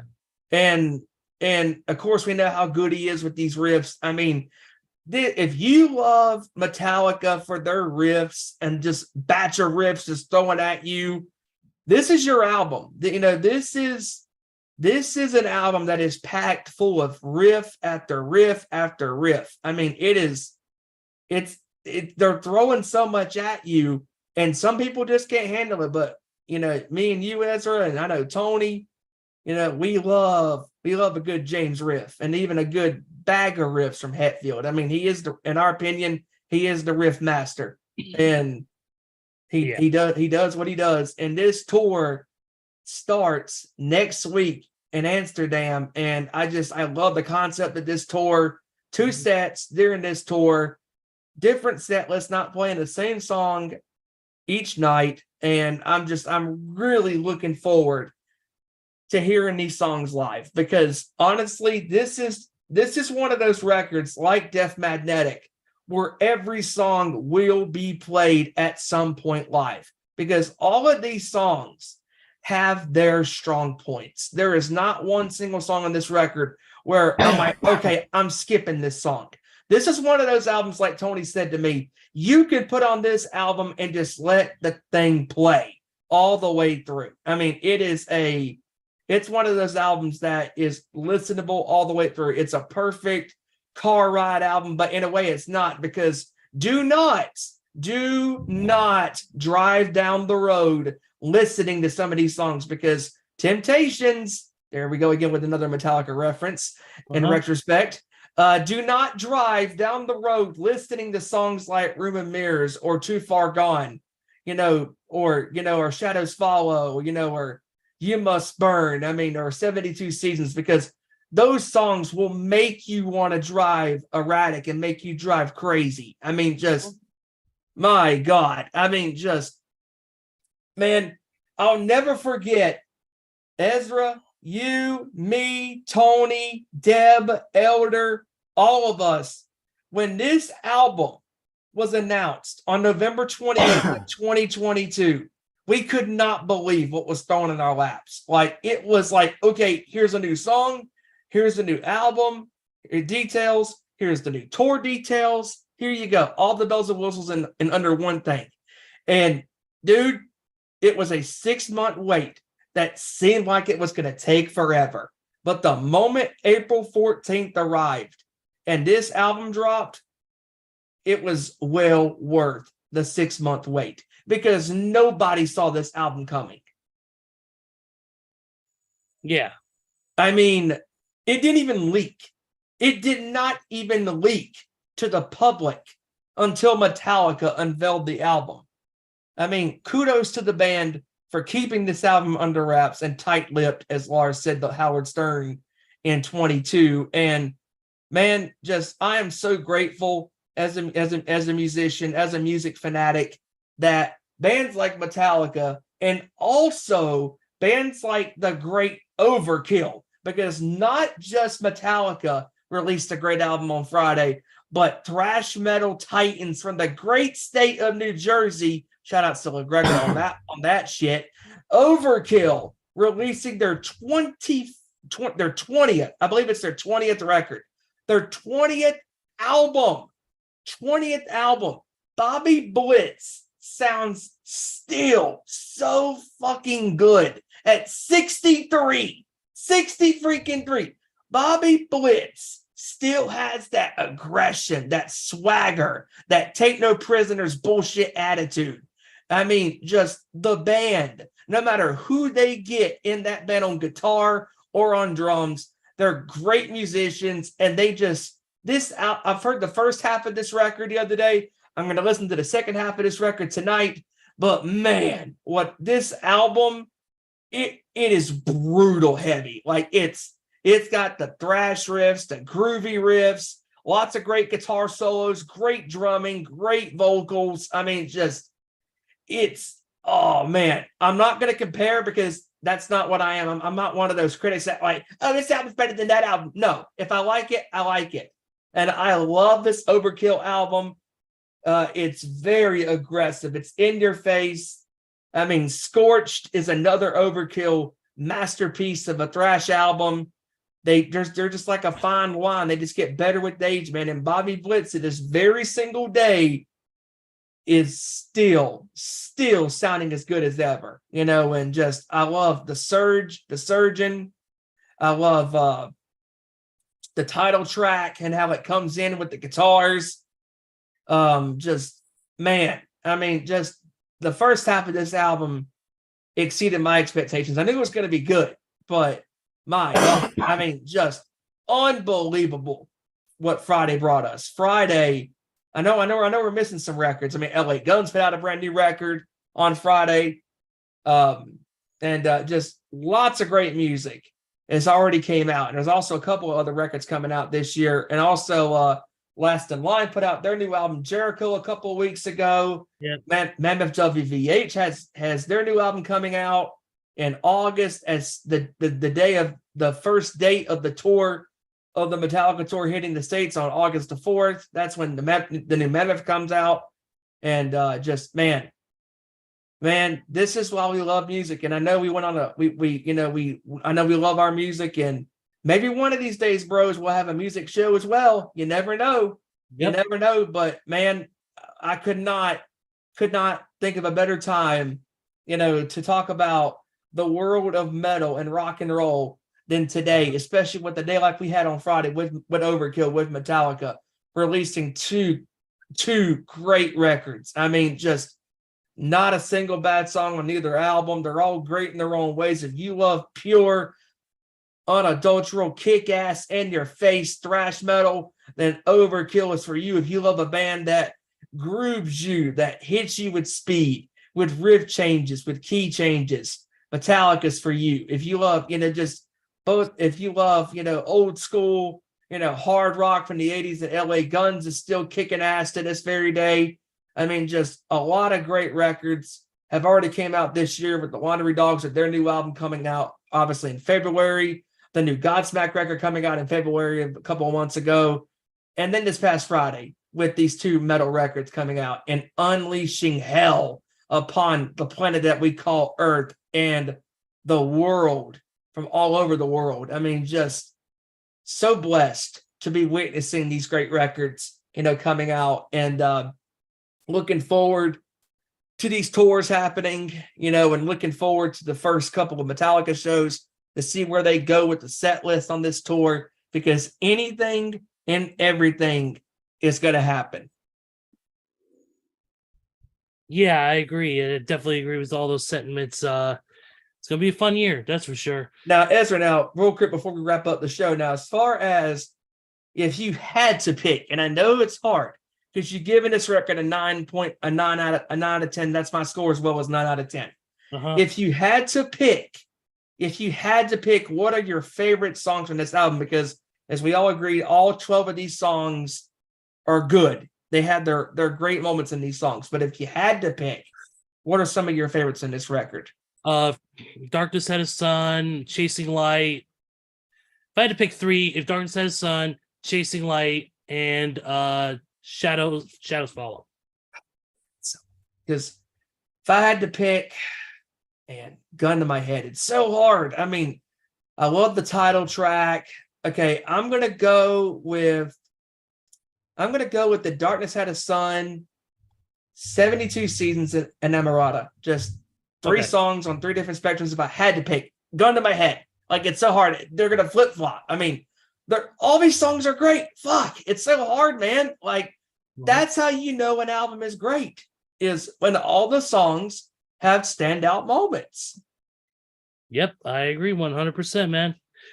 All right, I think that wraps up the show for today. So let's give our final thoughts here. Joey, your final thoughts, man.